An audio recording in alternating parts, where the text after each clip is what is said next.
4টা বছর একাকিত্ব জীবন পার করলাম। এই 4টা বছর পর কেন বিয়ের সিদ্ধান্ত নিলাম, আর হঠাৎ করেই বিয়ের সিদ্ধান্ত নিলাম। আমি কখনো ভাবি নাই যে আমি বিয়ে করব, আমার লাইফে বিয়ে করতে হবে বা নতুন জীবন শুরু করতে হবে, নতুন জীবন শুরু করতে যাব, এটা আমি কখনোই ভাবি নাই। আমার যদি ছেলে মেয়ে থাকতো, সেই ছেলে মেয়ের মুখের দিকে তাকায়া আমি জীবন পার করে দিতে পারতাম। আমার কেউ নয়, আমি একা। আমার পরিবারের মানুষজন, আমার বাবা সরকারি চাকরি করে, মা অসুস্থ, আমাকে কেউ সময় দিতে পারে না। আমার বোনের বিয়ে হয়ে গেছে, ওর সংসার জীবন নিয়ে ব্যস্ত। আমার ভাই দুইটা পড়াশোনা নিয়ে ব্যস্ত, দেশের বাইরে চলে যাবে। সবাই সবার ফিউচার নিয়ে ব্যস্ত। দিন শেষে আমি যে একা একটা মানুষ, আমাকে নিয়ে কারো কোনো টেনশন নাই। আমি একা কিভাবে থাকতেছি বা একা কিভাবে জীবন পার করতেছি, আমার কষ্ট হচ্ছে কিনা, এই জিনিসটা বোঝার মতো কোনো মানুষ নেই। তো একা একটা মেয়ে এই সমাজে পথ চলা অনেক কঠিন। আমার মতো বিধবা বা ডিভোর্সি মেয়ে যারা আছে এই সমাজে, যারা পথ চলে, তারা জানে জীবন কত কঠিন। আমরা যতই ভালোভাবে চলাফেরা করি না কেন, তারপরে মানুষের ধারণা যে হয়তো বা খারাপ কোনো কাজ করতেছে, খারাপভাবে চলতেছে, অনেক কথা শুনতে হয়, অনেক কিছু সহ্য করতে হয়। আমাদের মতো যেসব মেয়েরা আছে এই সমাজে, আমি তো বিধবা, আর অনেক মেয়েরা আছে বিধবা, অনেক মেয়ের ঘটনা শুনছি, অনেক কষ্টে জীবন পার করে, তারা জানে জীবন কতটা কঠিন।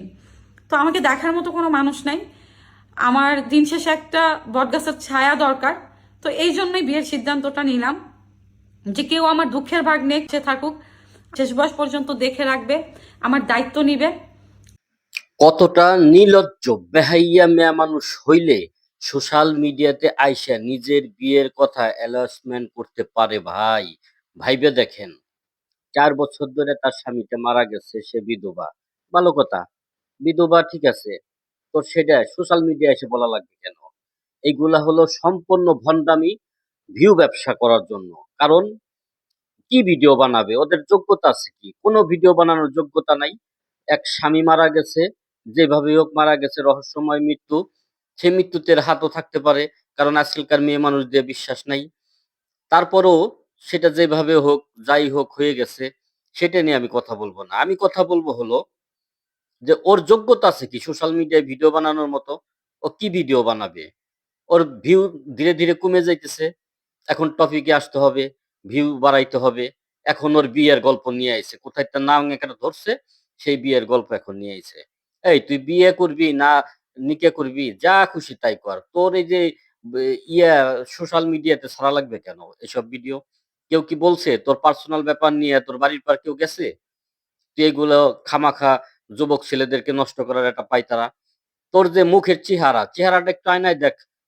তোর ওই চেহারায় তোকে বিয়ে করবে কিনা? আজাইরা গল্প নিয়ে আসিস। তোরে বিয়ে করার হইলে এতদিন কইরা ফেলাইতো কেউ না কেউ। আর তোর বিয়ে হোক আর যাই মনে তাই হোক।